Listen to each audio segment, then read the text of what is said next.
नमस्कार, आप देख रहे हैं खबर मीडिया। दोस्तों, आज की इस वीडियो में मैं आप सभी के लिए लेकर आया हूं आज दिन भर की तमाम बड़ी और मुख्य खबर। जी हां, आपको बता दें काफ़ी सारी बड़ी और सीधे काम की खबरें निकल कर आ रही हैं, जिसमें मैं आपको बताऊंगा कि अगर आपका भी स्टेट बैंक ऑफ इंडिया में खाता है तो आपके लिए बहुत बड़ी खबर है।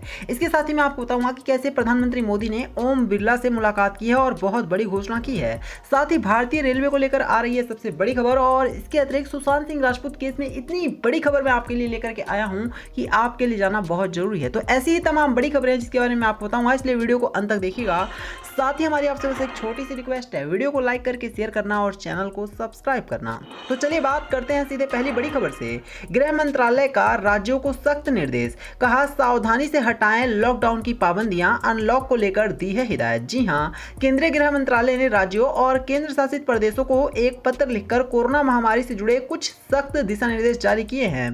केंद्रीय गृह सचिव अजय भल्ला ने सभी राज्यों के मुख्य सचिवों को पत्र लिखा है, यह सुनिश्चित करने के लिए कि सभी राज्यों कोविड उपयुक्त व्यवहार और परीक्षण, ट्रैक, उपचार, टीकाकरण रणनीति का पालन करने में कोई ढिलाई नहीं बरती जाए। तो साफ है दोस्तों कि हम धीरे धीरे करके देख रहे हैं कि कोरोना वायरस घट रहा है, लेकिन बावजूद इसके लॉकडाउन में पूरी तरह से एक साथ छूट नहीं दी जा सकती, क्योंकि ये हम सभी के लिए खतरनाक भी हो सकता है। चलिए बात करेंगे एक और बड़ी खबर की। तो रेल यात्रियों के लिए बड़ी खुशखबरी, इसी महीने पटरी पर दौड़ेंगी 600 से ज्यादा ट्रेनें, रेलवे बोर्ड ने दे दी है मंजूरी। जी हां, रेल यात्रियों के लिए बड़ी खुशखबरी है। भारतीय रेलवे ने 660 ट्रेनें और चलाने का फैसला किया है। शुक्रवार तक प्रतिदिन लगभग 983 मेल और एक्सप्रेस ट्रेनों का संचालन किया जा रहा है, जो कि प्री कोविड स्तर का लगभग 56% है। इसका मतलब यह है कि अगर आप भी रेलवे से यात्रा करने वाले हैं तो अब आपको बहुत ज्यादा सहूलियत होने वाली है, क्योंकि एक बार फिर से रेलवे पटरी पर लौट रही है और 600 अतिरिक्त ट्रेनें अब चलाई जाएंगी। चलिए बात करेंगे एक और बड़ी खबर की। तो फ्लाइंग सिख मिक्खा सिंह पंचतत्व में हो गए विलीन, चंडीगढ़ में राजकीय सम्मान के साथ हुआ है अंतिम। दोस्तों, भारत के महान धावक मिक्खा सिंह का चंडीगढ़ में राजकीय सम्मान के अंतिम संस्कार किया गया। इस दौरान चंडीगढ़ के मटका चौक स्थित शमशान घाट में केंद्रीय मंत्री किरेन रिजिजू, पंजाब के गवर्नर और पंजाब के खेल मंत्री सहित दूसरे लोग मौजूद रहे। इससे पहले पंजाब के मुख्यमंत्री कैप्टन अमरिंदर सिंह ने घर जाकर उन्हें श्रद्धांजलि दी। मिक्खा सिंह के सम्मान में पंजाब में एक दिन का राष्ट्रीय शोक घोषित भी किया गया। तो साफ है दोस्तों कि हमारे देश को एक बहुत बड़ा नुकसान हुआ है और हमारे देश का एक बहुत बड़ा स्टार इस दुनिया को छोड़कर चला गया। चलिए बात करेंगे एक और बड़ी खबर की। तो असम में योजनाओं में लाभ के लिए चरणबद्ध तरीके से लागू की जाए 2 बच्चे की योजना। जी हां, मुख्यमंत्री हिमंत बिस्व शर्मा का कहना है कि असम सरकार राज्य की वित्त पोषित विशेष योजनाओं के तहत लाभ के लिए चरणबद्ध तरीके से 2 बच्चों की नीति को लागू करेगी। शर्मा ने शनिवार को संवाददाताओं से कहा कि नई जनसंख्या नियंत्रण नीति असम में सभी योजनाओं के लिए तुरंत लागू नहीं होगी, क्योंकि कई योजनाएं केंद्र सरकार की ओर से चलाई जाती हैं। मुख्यमंत्री हिमंत बिस्व शर्मा ने कहा है कि कुछ ऐसी योजनाएं हैं जिसमें 2 बच्चों की नीति लागू नहीं की जा सकती है। चलिए मैं आपको लेकर चलता हूं एक और बड़ी खबर की तरफ। तो सीएम योगी आदित्यनाथ जितिन प्रसाद मुलाकात, यूपी की 8 और 5% आबादी को बड़ा संदेश। दोस्तों, यूपी बीजेपी संगठन में पीएम मोदी के करीबी AK शर्मा को उपाध्यक्ष के तौर पर बड़ी जिम्मेदारी मिली है। बीजेपी इसे अपनी रणनीति का हिस्सा बता रही है। तो उन सबके बीच कांग्रेस छोड़ बीजेपी में शामिल जितिन प्रसाद ने सीएम योगी आदित्यनाथ से मुलाकात की है। इसके बाद दोस्तों पता चलता है कि सीएम योगी 2022 में होने वाले विधानसभा की पूरी तरह से तैयारी में लग गए हैं और वो चाहते हैं कि इस चुनाव में उनको जीत मिले।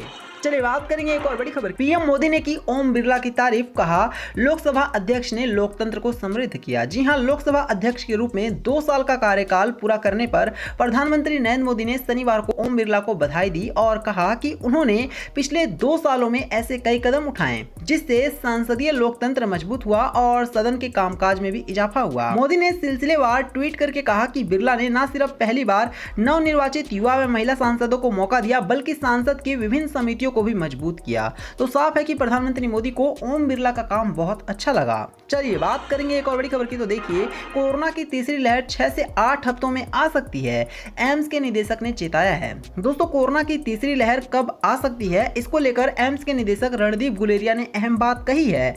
एम्स के निदेशक रणदीप गुलेरिया ने शनिवार को कहा है कि अगले 6 से 8 हफ्ते में कोरोना की तीसरी लहर भी आ सकती है।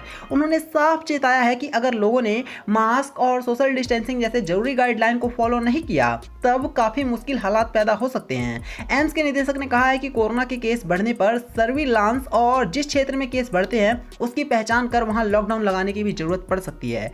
इसका मतलब यह है कि कोरोना वायरस की तीसरी लहर आपको 1.5 से लेकर 2 महीने के अंदर देखने को मिल सकती है, यानी कि आपको अभी भी मास्क उतारना नहीं है, मास्क पहनकर ही घर से बाहर निकलना है।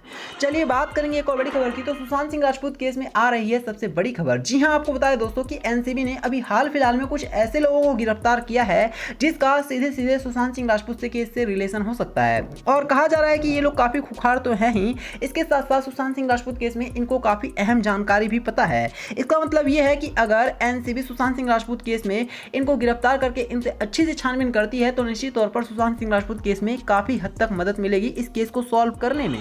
चलिए मैं आपको लेके चलता हूं एक और बड़ी खबर की। तेलंगाना में पूरी तरह से अनलॉक की घोषणा। कोरोना वायरस के मामलों में कमी को देखते हुए कैबिनेट ने लिया है बड़ा फैसला। जी हां, तेलंगाना के मुख्यमंत्री के चंद्रशेखर राव की अध्यक्षता में कैबिनेट ने फैसला किया है कि राज्य को अब पूरी तरह से अनलॉक किया जाएगा। पिछले कई दिनों से कोरोना वायरस के मामलों में लगातार गिरावट के बाद यह फैसला लिया गया है। इस तरह से तेलंगाना देश का पहला ऐसा राज्य बन गया है जिसने पूरी तरह से लॉकडाउन को हटाने का ऐलान कर दिया है। चलिए मैं आपको लेके चलता हूं एक और बड़ी खबर की तरफ। तो अगर आप भी स्टेट बैंक ऑफ इंडिया के ग्राहक हैं तो देखिए आपके लिए कितना बड़ा और मुश्किल नियम लागू हो चुका है। 1 जुलाई से एटीएम से कैश निकालना पड़ेगा महंगा।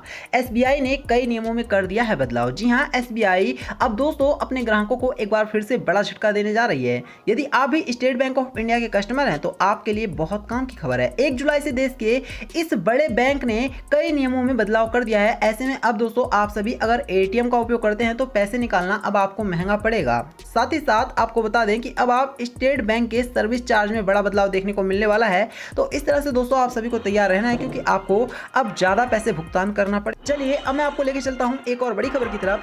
तो राहुल गांधी के जन्म दिवस पर युवा कांग्रेस ने जरूरतमंदों को बांटी राशन किट, बेरोजगारों को सहायता राशि। जी हां, भारतीय युवा कांग्रेस ने आज पूर्व राष्ट्रीय अध्यक्ष एवं वरिष्ठ कांग्रेस नेता राहुल गांधी के जन्म दिवस को सेवा दिवस के रूप में मनाया। इस अवसर पर जनहित एवं लोक कल्याण की भावना को ध्यान में रखते हुए देश भर में युवा कार्यकर्ताओं ने कोरोना गाइडलाइंस का पालन करते हुए हर जरूरतमंद भारतीयों की हर संभव सहायता एवं सहयोग मुहैया कराने की कोशिश की है। तो दोस्तों कहीं ना कहीं कांग्रेस समझ चुकी है कि अगर जनता के बीच में रहना है तो उनको अच्छा काम तो करना ही होगा, और एक बार फिर से कांग्रेस ने बड़ा काम करके दिखाने की कोशिश की है।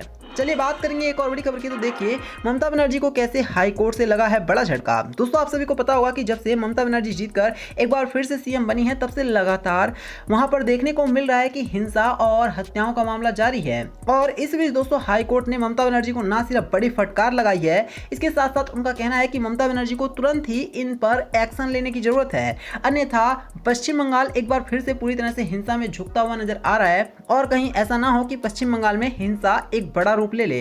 इस वजह से दोस्तों पश्चिम बंगाल के मुख्यमंत्री को अब जल्द से जल्द यहां पर कोई बड़ा काम करने की जरूरत है, अन्यथा पश्चिम बंगाल की ममता बनर्जी को बड़ी सजा सुना सकता है। तो ये थी आज दिन भर की तमाम बड़ी और मुख्य खबर।